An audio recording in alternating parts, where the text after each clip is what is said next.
Go and make a little speech. Tell everybody, in the case of the current guy, the wrong information because he has no clue.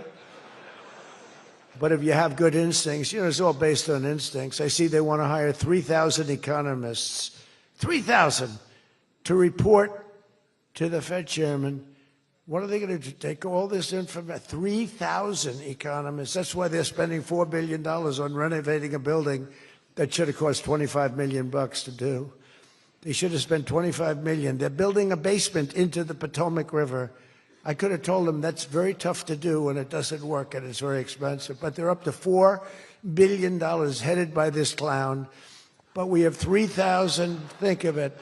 They want to hire 3,000 economists. So they took a poll and they interviewed 71 people. And of the 71 people, 2 people got it right. 2 people. One was a great economist whose name I won't tell you because I don't like him personally, but he is good. And the other one that got it the most right was a man named President Donald J. Trump. Do you believe it? Everyone else was wrong. And I didn't have an economist. Well, I had Scott. But we got it right, didn't we? Huh? We got everything right. Doug Burgum, where's Doug? Will you please drill a little bit faster? Between him and I'll tell you, you and Chris was great on television, and he's setting records. They're setting records, but I'll never be satisfied. Drill, you know, we got elected. Drill we must, I called it. Drill, baby, drill. Con Edison, a great utility from New York many years ago, they used to have it said, drill we must and dig we must. So when they were digging in a road, they'd have a sign, dig we must. Well, now we're putting those utilities to shame because I'm allowing all of those AI plants that are being built to build their own electric generating force, and they're building them like nobody's ever seen, and they're coming up with ideas and new contraptions like nobody's ever seen. And this way they can't blame me for not producing electric. I said, you produce it yourself.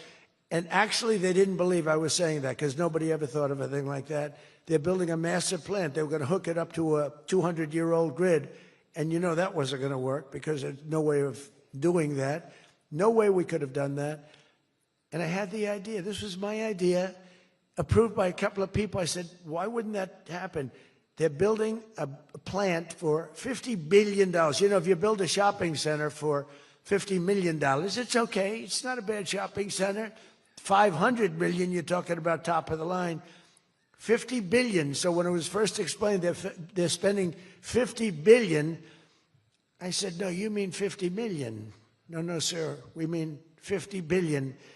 And then I saw some of them that were the size of Manhattan. I said, they did mean 50 billion. And I said, well, what you're going to do is with that, how would you like to build your own electric generating plant? And they looked at me like I was crazy because something like that, they really didn't understand it. The smart guys, they didn't understand it. They said to me at the next meeting, sir, the biggest problem we have will be electricity. I said, you don't understand.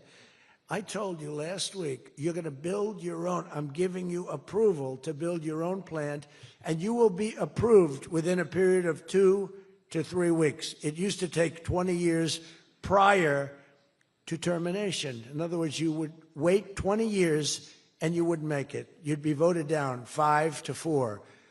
I said, we're getting you approved in a 2-week, 3-week period. In fact, Lee Zeldin, one of the superstars of this administration, I said, Lee, if it's oil and gas, get them approved in 2 weeks. If it's nuclear, add another week.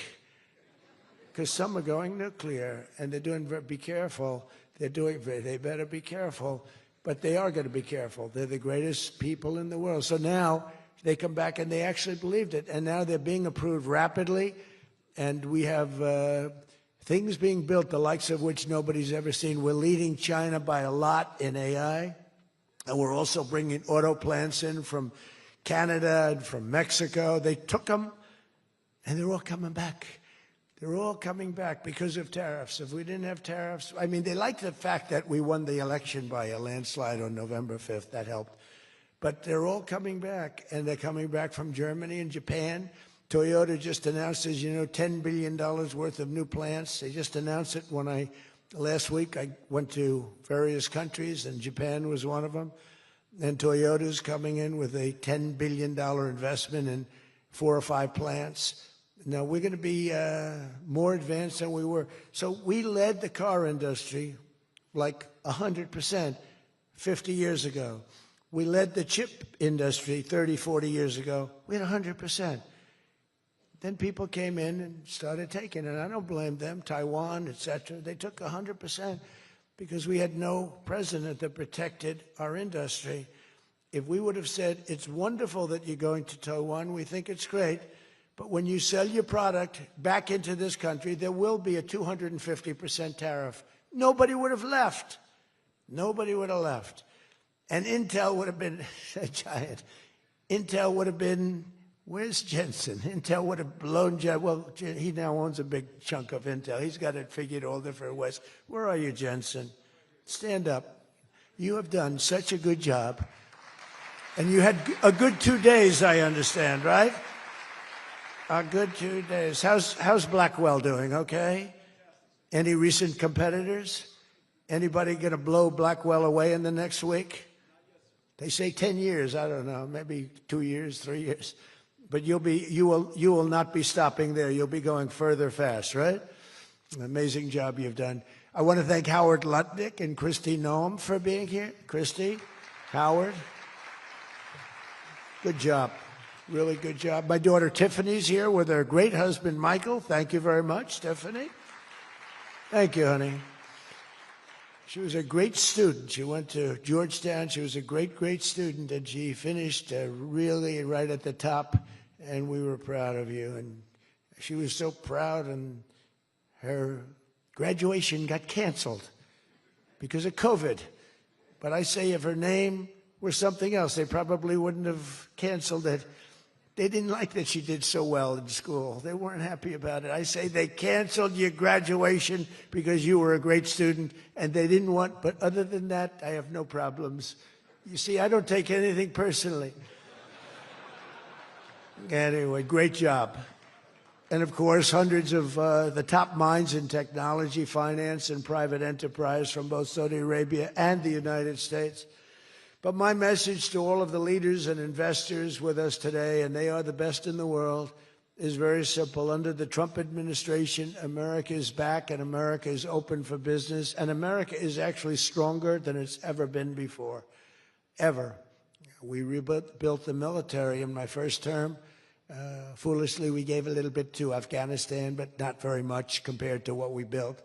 But now we're building it at levels that we've never done before. And in addition to that, we're sending a lot out to our allies, and we're making it possible for them to get it. I want those companies to build more plants, to build it faster. We want them to build it faster. The biggest problem we have is we have a backlog because it's so good. Every country wants our missiles, our jets. They want everything we have, and we got to go faster.